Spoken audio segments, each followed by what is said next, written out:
Welcome back to my channel, Bake Cuisine.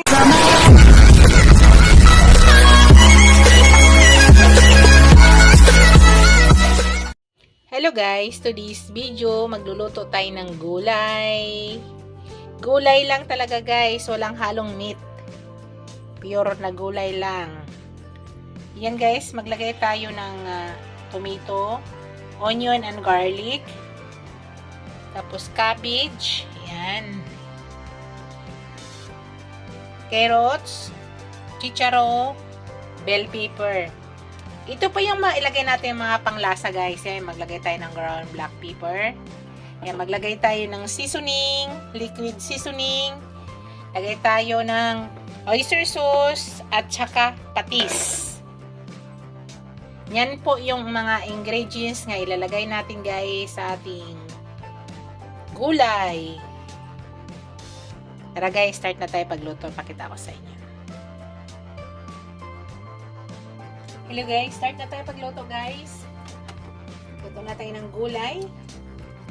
Unang gawin ko, maglagay ako ng konting olive. Olive oil guys. So lagay na natin yung onion natin.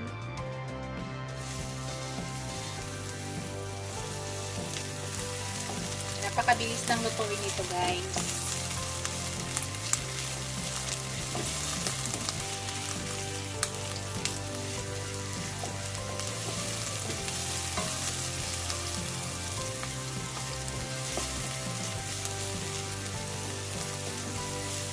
Mumit muna tayo ngayon. Gulay lang talaga.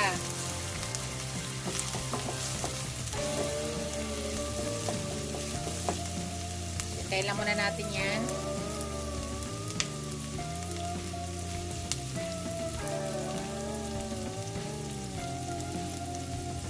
Tapos isunod na natin yung maraming garlic. Isang buong garlic to guys. Isang buo. Isang piraso.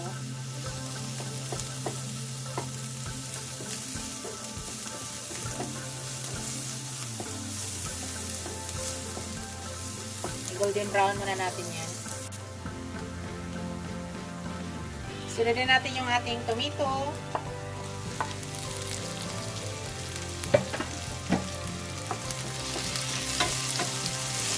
Lutuin muna natin yung tomato natin guys bago natin ilagay yung ibang gulay.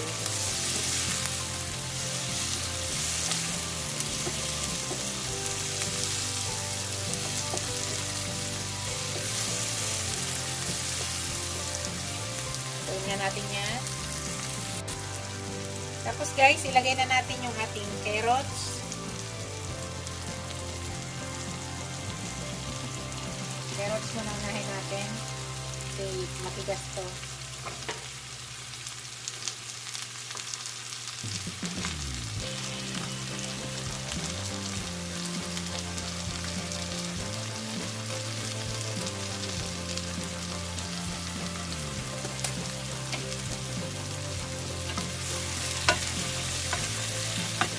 Pala.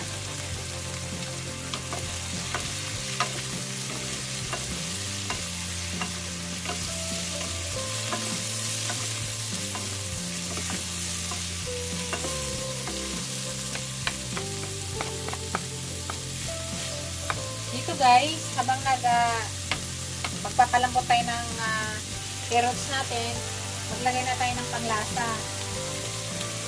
Maglagay na ako ng liquid seasoning.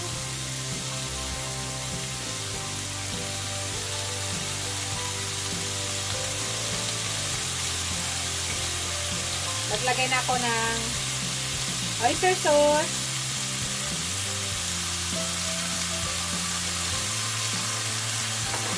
Tapos pagpaalat natin guys, patis.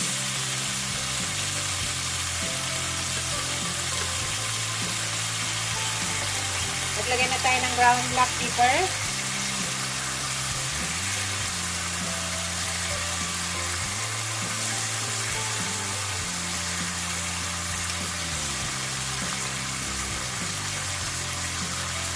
Tapos i-mix natin.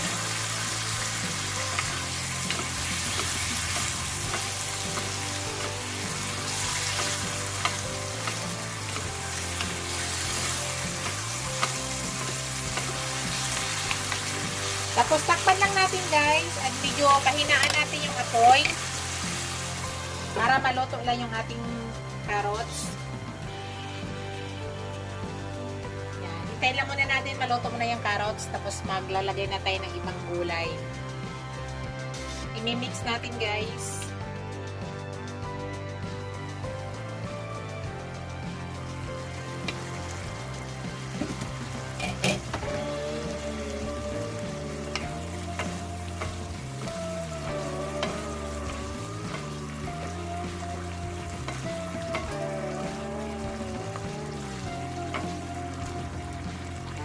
Kung luto na yung carrots. Hindi talaga lutuin natin ito maigi kasi meron pa naman tayong ihalong ibang gulay.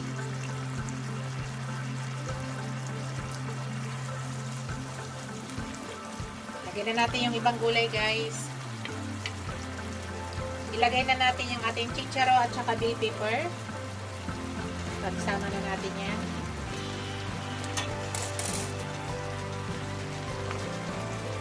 Mix na natin. Mix lang guys.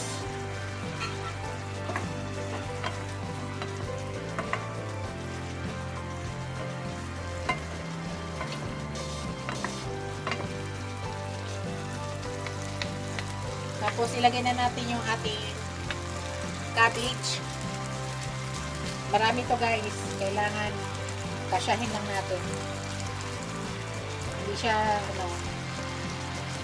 ilagay agad lahat para mag-reduce muna. I-mix lang muna natin, tapos ilagay na lang natin yung iba.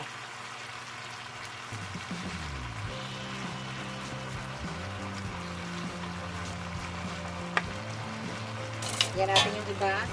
Tapos takpan lang muna guys para bumaba. Para hindi magkahulog-hulog.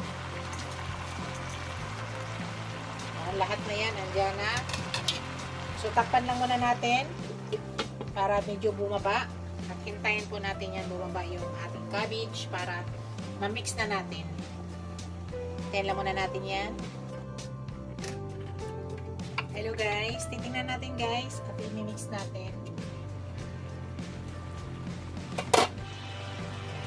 Ganun lang guys, pag punong-puno, hintayin lang muna bumaba yung gulay. Huwag pilitin i-mix para hindi magkahulog-hulog. Yung maliit na kawali yung pinaglutuan ko. Akala ko, konti lang ang gulay, dami pala.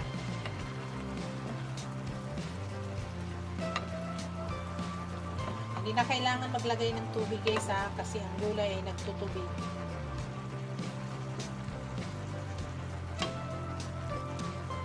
Pusa lang yan, mayroong konting sauce. So, no need to add water.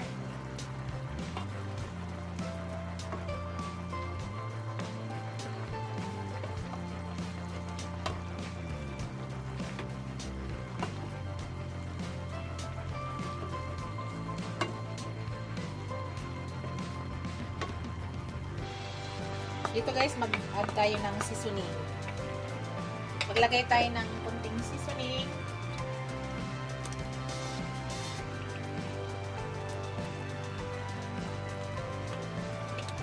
Tapos mag-add tayo ng oyster sauce.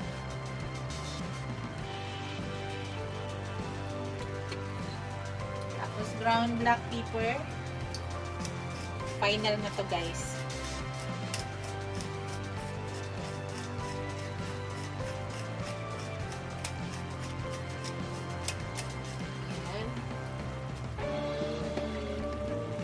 Then, i-mix natin para mag-mix yung lasa.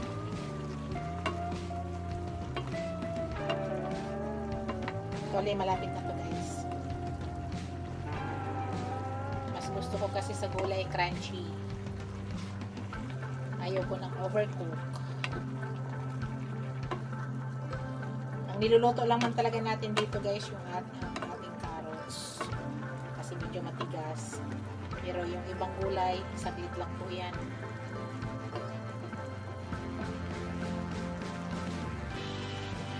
So, taste natin guys. Tikman natin kung okay na ba yung lasa. Dito magkuha tayo ng kanyang sauce. Yan.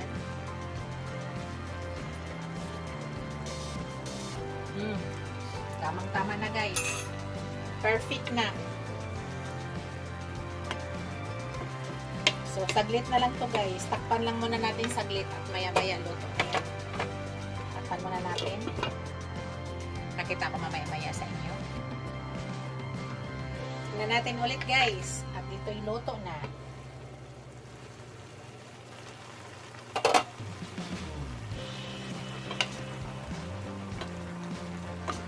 Ayan yun. So, perfect na guys ang ating gulay.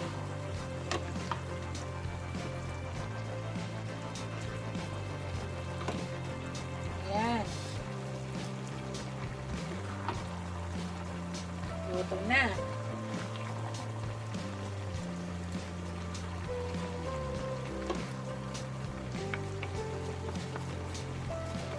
Ayan na natin guys.